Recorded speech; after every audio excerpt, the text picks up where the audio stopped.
और शूद्र कौन?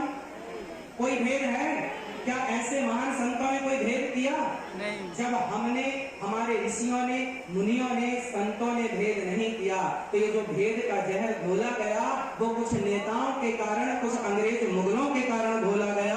अब आपको जानना सिर्फ इतना है कि आपस में लड़ना नहीं है। कितने भाई हो? 4। ब्राह्मण, क्षत्रिय, शूद्र वैश्य और शूद्र, चारों प्रेम से रहो।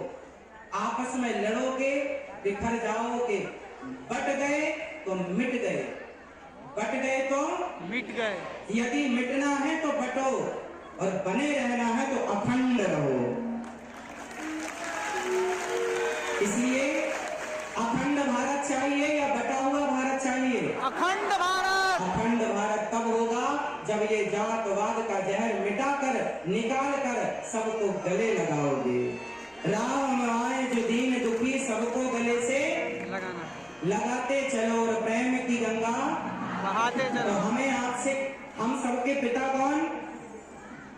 ब्राह्मणों से मुखमासी, ब्राह्मण के पिता भगवान श्रीमन नारायण, क्षत्रिय के पिता भुजाओं से भगवान नारायण, वैश्य के पिता भी भगवान, शूद्र के पिता भगवान का मुख ब्राह्मण, भुजा क्षत्रिय, जंघा वैश्य और चरण शूद्र। तो बताओ चारों के पिता एक हुए कि नहीं? हाँ। चारों के पिता जब एक हैं, जातियां व्यवस्था के लिए बनी है।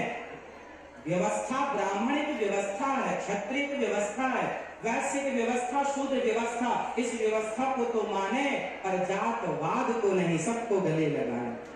कोई भेदभाव नहीं।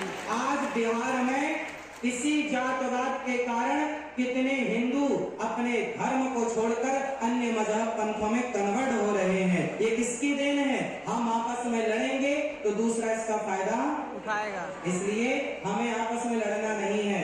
आज विरोधी, आज विदेशी आते हैं, आकर हिंदू बन जाते हैं और राम नाम की जपते माला धरती पे भक्ति में रम जाते हैं। धरा ये जिस पर घूम रही हम उसी केंद्र के बिंदु हैं। गर्व से कहो हम हिंदू हैं।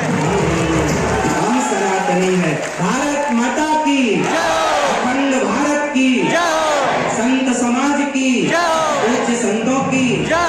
गुरुदेव भगवान की चरण रज को दास माथे पर लगाता हुआ, पूज्य गुरुदेव भगवान की चरण धूलि को माथे पर लगाता हुआ, आप सबके हृदय में विराजमान प्रभु को प्रणाम करता हुआ, आप सब भक्तों की चरण रज माथे पर लगाता हुआ, आप सबको बारंबार नमन, सबको जय श्रीमन नारायण।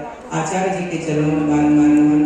गुरुदेव ने आज्ञा की, आपकी आज्ञा से ही आप सबका ऐसे महान विभूतियों का दर्शन करने का लाभ आज हमें प्राप्त हुआ। आप सबको जय श्रीमन नारायण, जय श्री कृष्णा, जय गौरी गोपाल, जय गौरी। सबको जय श्री राधे। यदि भगवान श्री कृष्ण शांति का प्रस्ताव लेकर गए थे, यदि दुर्योधन ने उस शांति के प्रस्ताव को स्वीकार कर लिया होता तो क्या महाभारत होता? नहीं होता। इसका अर्थ क्या है ये सब जानते हैं। इसका अर्थ, मैसेज क्या है समाज के लिए?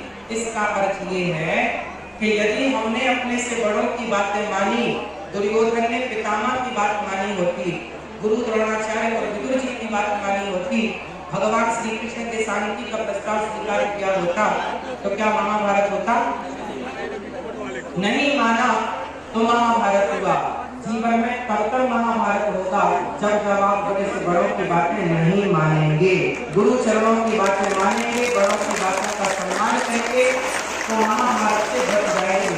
संसार में प्रत्येक हिंदू से रखा है, यदि हमें अपने से बड़ों की भगवान श्री कृष्ण के स्वरूप में। दोस्तों, आप लोगों को बता दें कि श्री अनुरुद्धाचार्य जी महाराज गेस्ट के रूप में आए थे, इसीलिए इनका यहाँ पे दिव्य दरबार नहीं लगाया गया और ये फिर वापस 2 घंटे बाद चले गए वृंदावन।